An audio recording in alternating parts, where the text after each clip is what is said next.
Salut tout le monde! Aujourd'hui, on va parler de normes CSA au sujet des véhicules récréatifs. Donc, j'ai décidé d'acheter la norme CSA Z240 VR série 23. Dans le fond, c'est la norme CSA qui dicte les normes en fait sur les véhicules récréatifs. J'étais juste curieux de voir qu'est-ce qu'il y avait là-dedans, puis aussi voir si ce que j'avais fait dans la vanne, ben, ça pouvait être aux normes ou pas. Malgré qu'au Québec, présentement, il n'y a pas de certification spéciale pour les véhicules qui sont euh, modifiés, là, récréatifs, là, à ce qui a trait au fourgon, puis tout ce qui prend un permis de conduire classe 5, là, donc un permis standard. À ma connaissance, je pense qu'il y a juste les schoolies ou les autobus là, modifiés qui doivent être certifiés par la Société d'assurance automobile et aussi les véhicules type hors route ou militaires là, modifiés. Là. Mais pour ce qui est des fourgons, un petit peu comme le ProMaster, jusqu'à maintenant, là, à ma connaissance, il n'y a pas aucune vérification ou certification là, à ce niveau-là. Mais quand même, j'ai quand même acheté le livre, j'ai regardé ça. Puis dans le fond, je vais vous sortir quelques points que j'ai vus là, qui pouvaient être intéressants en fait dans la norme. Ce qu'on va voir dans le fond, là, c'est les exigences de sécurité. On va parler un petit peu, il y a des exigences routières en fait là, aux véhicules récréatifs, mais c'est surtout pour les caravanes portées.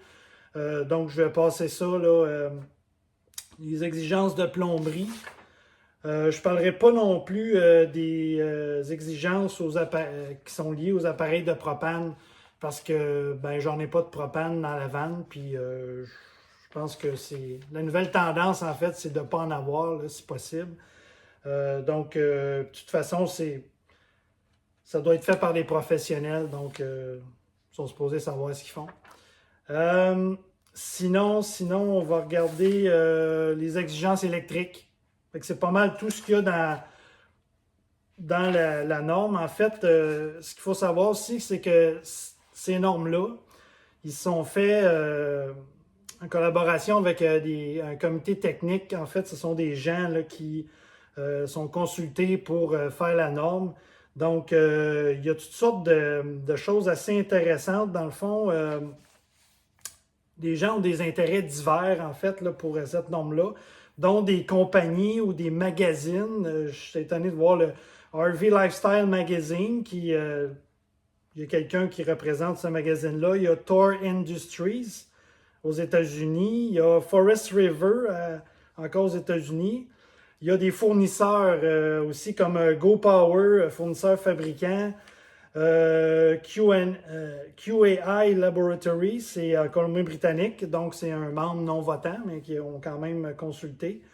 Il y a Grand Design, Conseil canadien du camping et du VR, Groupe CSA, GLP Canada, Northern Light, des manufacturiers. En fait, il y a beaucoup de compagnies aussi là-dedans. Comme les Testing Engineer International, dans le fond, c'est une autorité de réglementation, encore là aux États-Unis. Il y a Truma qui est en Ontario, un fournisseur assez connu. Northlander, en tout cas, je ne nommerai pas tous, mais il y en a beaucoup. Le document, en fait, c'est la 5e édition de la série. Donc, je pense que le premier a été fait en 86. Et puis, donc, c'est publié là, sous la désignation Z240VC. Dans le fond, la majorité, là, en fait, des modifications qui ont été apportées à l'édition, mais découlent des efforts qui poursuivent en vue d'harmoniser les exigences relatives aux véhicules récréatifs au Canada et aux États-Unis. Donc, c'est pour ça qu'il y a des gens ou des compagnies des États-Unis là-dedans. Dans le fond, le guide est fait surtout avec les exigences de la NFPA, d'autres exigences aussi CSA, et puis évidemment, ben, le code de plomberie canadien et québécois, électrique canadien et québécois aussi. Donc, dans le fond, là, c'est tout ce que la norme a prescrit, c'est les exigences, surtout relativement aux dimensions à la sécurité applicable aux véhicules récréatifs. Puis son objectif, dans le fond, c'est de spécifier les critères minimaux pour assurer le degré de protection contre les pertes de vie humaine dues aux incendies et aux explosions. Donc, essentiellement, c'est une norme de sécurité. Puis là, c'est bien mentionné minimal. Ça veut dire on peut faire mieux, mais ça, c'est la norme minimale. Dans le fond, on définit c'est quoi un autocaravane. Moi, je vais me. Dans le fond, là, c'est un véhicule qui est récréatif, construit sur un châssis d'un véhicule motorisé qui est autopropulseur. Puis il y a différentes catégories, classe A, B, C, mais moi, je vais me concentrer sur la classe B. En fait, qui est les autocaravanes qui sont construites sur un véhicule automobile de type fourgonnette, un petit peu comme j'ai ici. Puis je vais aussi laisser faire là, tout ce qui est les caravanes portées et tout ça. Là, je ne parlerai pas vraiment de ça. Donc, ce qui définit un véhicule récréatif dans la norme, c'est que c'est un véhicule qui est principalement conçu pour servir de logement temporaire pour les loisirs, le camping ou l'utilisation saisonnière. Il est doté de sa propre force motrice ou est installé ou remorqué par un autre véhicule. Et puis, il ne nécessite pas de permis spécial d'utilisation des autoroutes pour circuler, en fait, sur les routes. Puis, il est facile pour une personne de le transporter et d'installer de façon quotidienne. Donc, c'est un peu bizarre parce que, dans le fond, il parle de logement temporaire, mais il y a des gens qui vivent dans leur van aussi, là.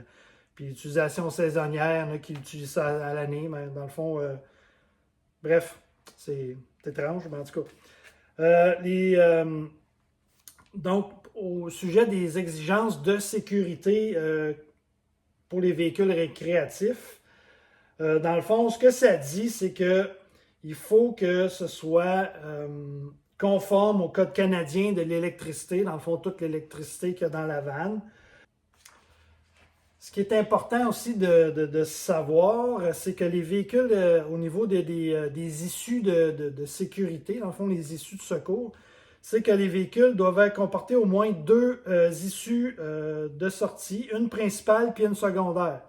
Donc, dans la vanne, ben, il y a plusieurs issues. En fait, il y a les deux portes en avant, il y a la porte coulissante, puis il y a les deux portes en arrière.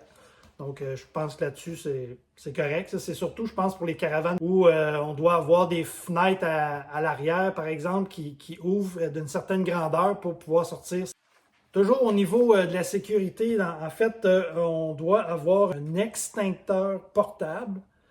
Puis il doit y avoir dans tous les véhicules qui sont dotés d'un appareil à combustible ou un appareil ménager. Dans le fond, moi, j'ai pas de propane, mais en fait, j'ai un chauffage à essence, Esport, donc c'est de la combustion qui se fait à l'intérieur. Et aussi un détecteur de fumée, j'en ai un qui est juste au-dessus du lit. Un détecteur de gaz propane si vous avez du propane et aussi un détecteur de monoxyde de carbone, ce que j'ai en fait dans le fond du garage. Parce que justement, il y a de la combustion qui se fait avec le système de chauffage qui se retrouve là. Donc, c'est pas mal ça, je pense, pour la sécurité. Donc, au sujet des exigences routières, là, en fait, là, j'en parlerai pas trop, mais dans le fond, la seule chose que je vois là, pour les conversions de vannes, c'est que si vous ajoutez une deuxième banquette, dans votre véhicule, en fait, d'autres passagers là, qui ne sont pas certifiés préalablement quand le véhicule a été construit, c'est que vous devez le faire installer par quelqu'un ou une compagnie qui est approuvée pour faire ça par Transport Canada. Il doit apposer aussi son sceau sur la banquette et aussi remplacer le collant, en fait, qui dit combien de passagers il peut y avoir dans le véhicule. Donc, on passe de 2 à 4. Donc, je vais vous montrer ça. Donc, c'est ça au sujet de la banquette comme telle. Ce qu'on peut voir ici, c'est qu'il y a le logo de Transport Canada, ça dit qui l'a installé. Donc, puis aussi, il y a tous les détails du manufacturier ici, là, avec la signature là, des personnes là, qui ont approuvé le siège.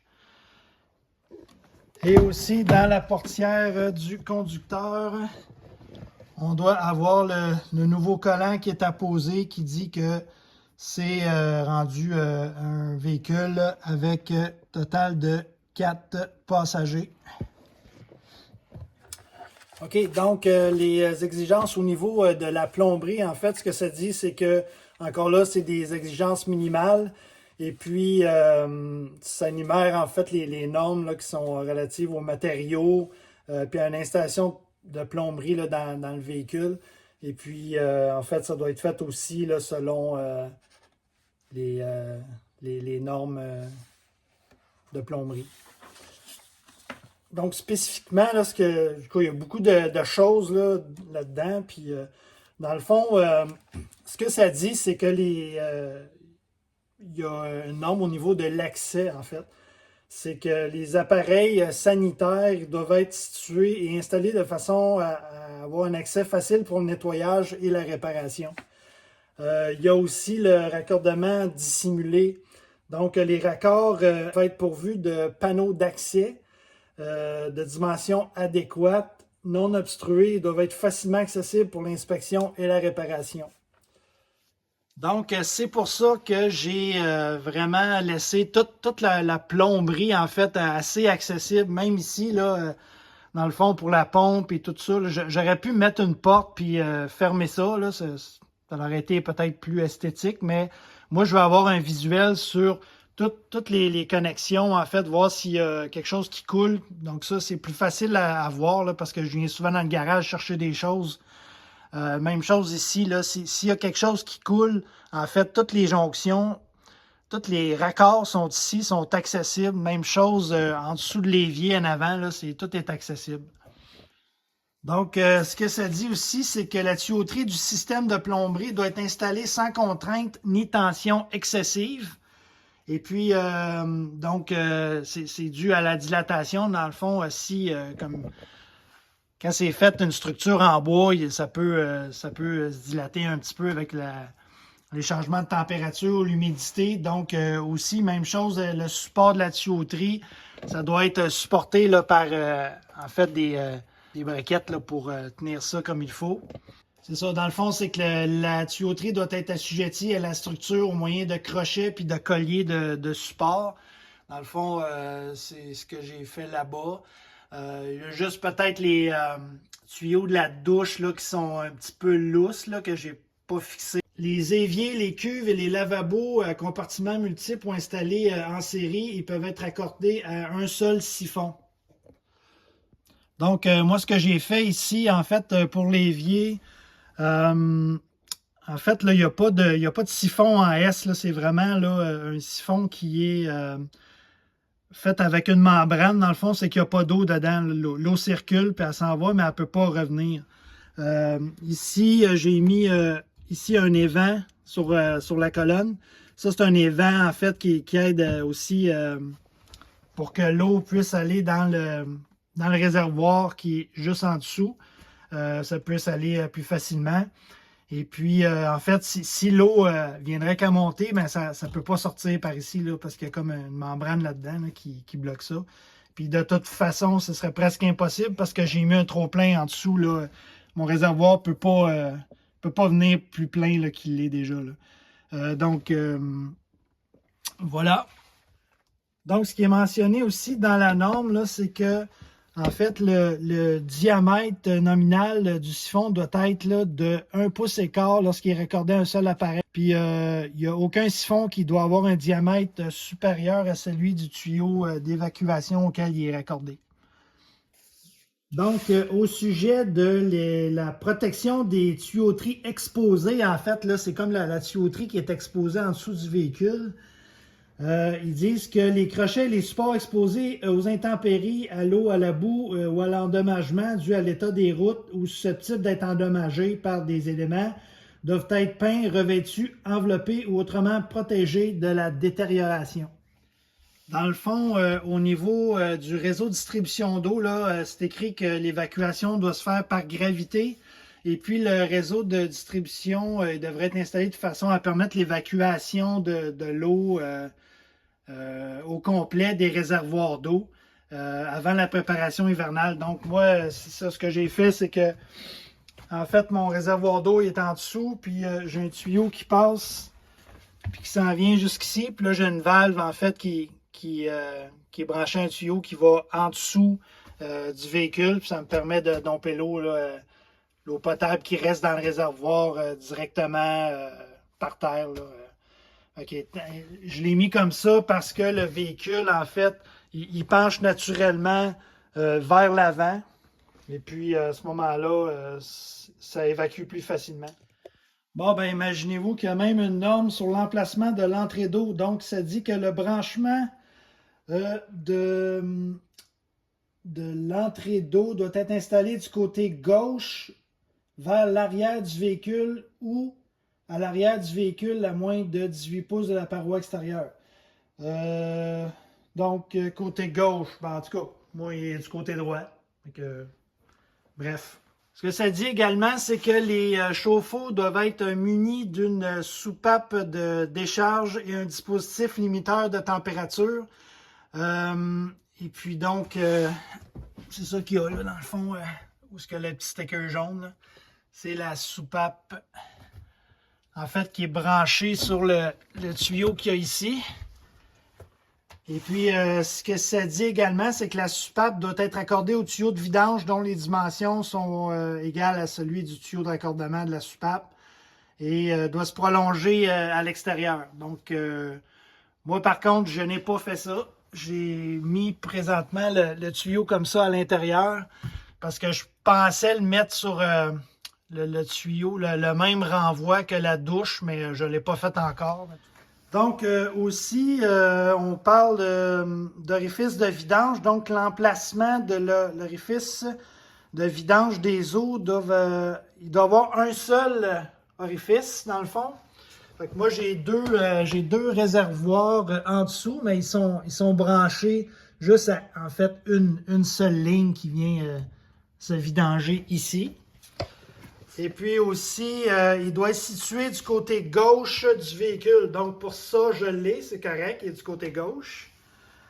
Et puis, il doit avoir ils disent un dégagement, en fait, là, pour permettre de pouvoir brancher le raccord et les bouchons du tuyau souple. Dans le fond, ça dit aussi que l'orifice, il doit avoir un diamètre d'au moins 1,5 pouce puis être situé au point le plus bas, en fait. C'est ce que j'ai fait. Et puis, il doit y avoir aussi un robinet de vidange. Il doit pouvoir être actionné manuellement. Comme ça ici, j'en ai un ici. De l'extérieur du véhicule et n'avoir aucun prolongement ni dispositif de manœuvre à l'intérieur. Donc, ce qui est un peu problématique, c'est que je pense qu'il y en a qui ont des véhicules avec des valves électriques automatiques, donc ils n'ont pas ce système-là. Donc, ce ne serait pas aux normes CSA. Donc, maintenant, on va passer au niveau des exigences électriques. Pour être honnête, c'est vraiment ça que je voulais savoir. Alors, la norme a prescrit les exigences électriques relativement aux véhicules récréatifs qui sont conçus pour être accordés au moyen d'un cordon ou d'une fiche qui ne dépasse pas 250 volts ou dont la tension par rapport à la Terre n'excède pas 150 volts, conformément au Code canadien de l'électricité, première partie. Et les exigences de la norme, dans le fond, tout est basé sur le code électrique, là, le Code canadien. Donc, ils ne vont pas inclure le Code canadien au complet dans la norme, mais ils font juste dire qu'il faut que ce soit fait selon la norme du Code électrique. Par contre, ce qu'il faut savoir, c'est que pour le Code, ce qui est considéré comme la basse tension, c'est toute tension qui dépasse 30 volts, mais qui ne dépasse pas 750 volts. Et très basse tension, en fait, c'est toute tension qui ne dépasse pas 30 volts. Donc, dans mon système présentement, j'ai un système 120 volts et 12 volts. Mais là, je me questionne en fait au niveau, ceux qui ont des systèmes à 48 volts, c'est de plus en plus populaire. Donc, ce ne serait même pas considéré comme la très basse tension, ce serait considéré comme de la basse tension. Donc, les normes sont différentes. Les composants électriques pour le raccordement des circuits basse tension doivent être de type acceptable pour l'utilisation prévue et doivent avoir fait l'objet d'une étude en tant que partie intégrante des véhicules. Bon, là, c'est un peu compliqué, là. Mais en fait, ce que ça dit, c'est qu'il faut que le câblage ou les composantes électriques soient faits pour l'environnement, en fait, extérieur. Il y a quelque chose aussi qui a rapport à la vibration et déplacement. En fait, c'est bien important aussi de savoir que la vibration dans le véhicule, c'est pas fait comme une maison, en fait. C'est qu'il peut y avoir de la vibration en roulant. Donc, les équipements, il faut vraiment là, prendre en compte là, le fait que tout va vibrer, en fait, dans le véhicule et de bien sécuriser autant le câblage que les appareils comme tels. Donc, ils disent, à moins d'être spécialement approuvé à cette fin, là, les serre-fils non soudés et munis d'un capuchon amovible qu'il est possible d'enlever sans l'aide d'un outil doit être assujetti pour garder le capuchon en place. Dans le fond, on parle des fameuses marettes, en fait. C'est que moi, je ne recommanderais pas ça du tout, là, de mettre des marettes là, dans les véhicules. Parce que c'est sûr que ça va finir par tomber avec la vibration, puis ça va exposer les conducteurs en fait là, à faire de l'arcage électrique. Donc, je pense que ce n'est pas vraiment une bonne idée, là.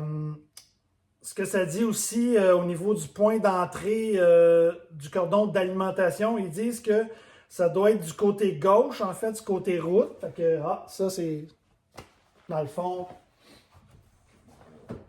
Le mien se situe ici. Ce qu'il mentionne aussi, c'est que la bride du cordon doit être prévue pour éviter que les contraintes mécaniques exercées sur le cordon soient transmises aux bornes. Dans le fond, c'est que il faut que ce soit vraiment une connexion qui barre et que tu visses pour, dans le fond, éviter là, une tension au niveau du cordon d'alimentation. Ce que ça dit aussi, c'est que également les panneaux de distribution doivent être installés dans les véhicules récréatifs. Un sectionneur principal, il faut qu'il soit fourni si les fusibles sont utilisés ou si au moins 2 disjoncteurs sont installés. Puis un dispositif de protection contre les surintensités du circuit principal.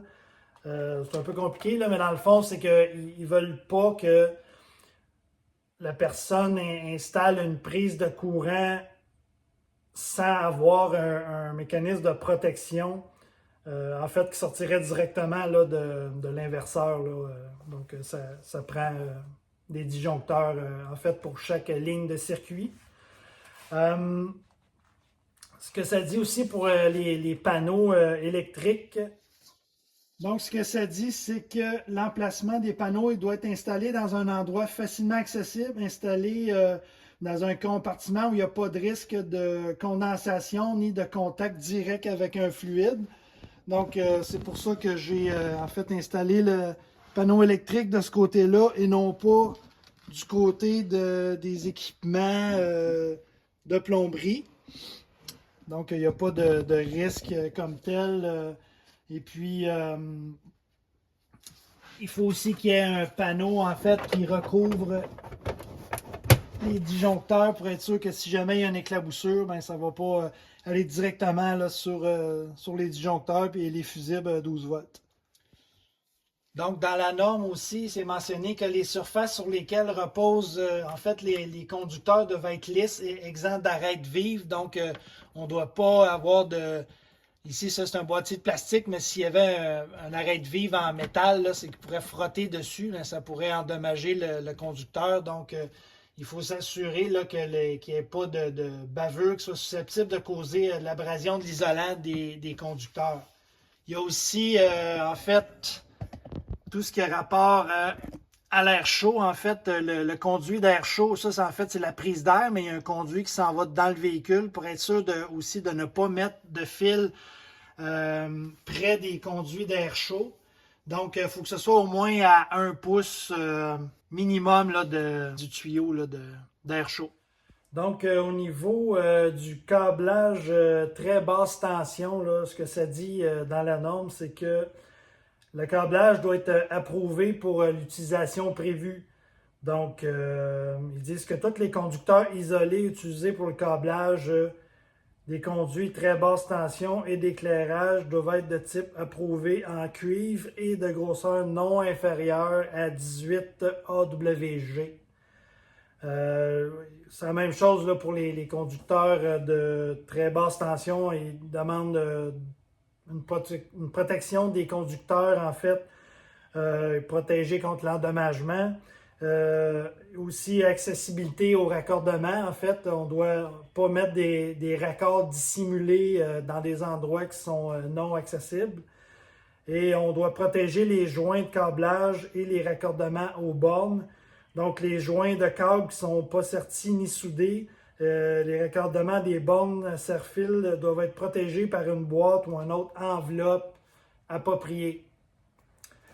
Donc, si vous utilisez des connecteurs là, qui englobent toute la connexion, là, c'est correct. En fait, on ne doit pas avoir la connexion juste à l'air comme ça. Là. Dans le fond, au sujet de la séparation des conducteurs des circuits de basse tension et très basse tension, en fait, la séparation des conducteurs 12 volts versus 120 volts, dans le fond, c'est qu'ils doivent être munis d'un isolant approprié et puis isoler des circuits basse tension et très basse tension. Mais par exemple, il y a une note qui dit que l'enveloppe extérieure d'un câble qui est sous gaine non métallique, c'est considéré comme un écran approprié. Donc, moi, ce que j'ai fait, en fait, j'ai un gros tapon de fil là, qui passe, mais il y a des conducteurs 120 et 12 volts. Mais c'est pas grave s'ils sont un à côté de l'autre parce que c'est considéré, là, la gaine est considérée comme un écran approprié. Évidemment, ils disent que tous les circuits doivent être avec des fusibles qui sont utilisés comme protection contre les surintensités. Et aussi, bon, évidemment, le montage des luminaires doit être solide, en fait, pour pas qu'il tombe. Ce qui est important aussi, c'est la mise à la terre des pièces non porteuses de courant. Donc, les pièces métalliques à découvert non porteuses de courant et d'équipement très basse tension ne doivent pas être mis à la terre. Au sujet des accumulateurs, en fait, on parle des batteries. En fait, ce que ça dit pour les accumulateurs, en fait, ça dépend là, de quel type de batterie. Si c'est des batteries au plomb acide et au plomb acide scellé, ben les compartiments des batteries doivent être ventilés. Et puis conformes à un paquet de normes, là, en fait, là, que je n'énumérerai pas. Par contre, dans ce qui me concerne ici, c'est que c'est des batteries, en fait, qui sont au lithium. Et puis, on n'a pas besoin de mettre ça dans un compartiment qui est ventilé. Donc, ça peut être dans un compartiment non ventilé. Normalement, on devrait mettre une étiquette dessus là, pour dire que l'emplacement de batterie est conçu pour l'utilisation de batteries non ventilées uniquement, pour être sûr que les gens ne mettent pas après ça des batteries qui sont de type au plomb acide. Mais en fait, ça, c'est surtout pour les véhicules de type commercial. Il ne faut pas que les batteries non plus soient près d'une source d'allumage. Dans le fond, c'est qu'il ne faudrait pas que, mettons, mon chauffage soit dans le même compartiment que la batterie. Et puis, il faut aussi faire une mise à la terre de la continuité des masses. Donc, il doit y avoir pour la mise à la terre un bon contact électrique entre les pièces métalliques à découvert, y compris le châssis du véhicule. Donc, je vais vous montrer, moi, où j'ai mis ma mise à la terre au châssis du véhicule. En fait, j'ai utilisé des endroits pour mettre des crochets, en fait, pour sécuriser le cargo, là, en fait. Puis, j'ai utilisé cette vis-là. Mais par exemple, vous pouvez utiliser n'importe quel endroit où est-ce qu'il y aurait eu... là, ici, j'ai mis, en fait, une vis, là, mais ça, c'était déjà de compagnie avec un filetage, donc vous pouvez soit vous mettre directement au châssis comme ça, mais jamais utiliser des vis auto-taraudeuses pour mettre dans le métal. Moi, en tout cas, je trouve pas que ça fait un très bon lien, mais je vais vous montrer où j'ai mis ça. Donc, je sais pas si on va bien voir, mais je l'ai mis là, dans le fond ici. C'était un endroit où il y avait déjà un filetage déjà directement dans le châssis du véhicule. Donc, ma mise à la terre, elle est là. Donc, c'est ce qui conclut la vidéo d'aujourd'hui. J'espère que je ne vous ai pas trop ennuyé avec les normes et tout ça. J'ai juste pris quelques petites choses là, qui pouvaient être intéressantes parce qu'il y a beaucoup de stock là, qui n'est pas tellement pertinent. Donc, à la prochaine. Il définit c'est quoi un auto qui m'a... Bon.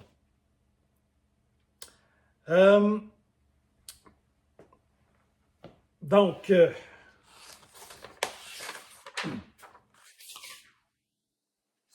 un extincteur, voyons, je vais-tu l'avoir, portable.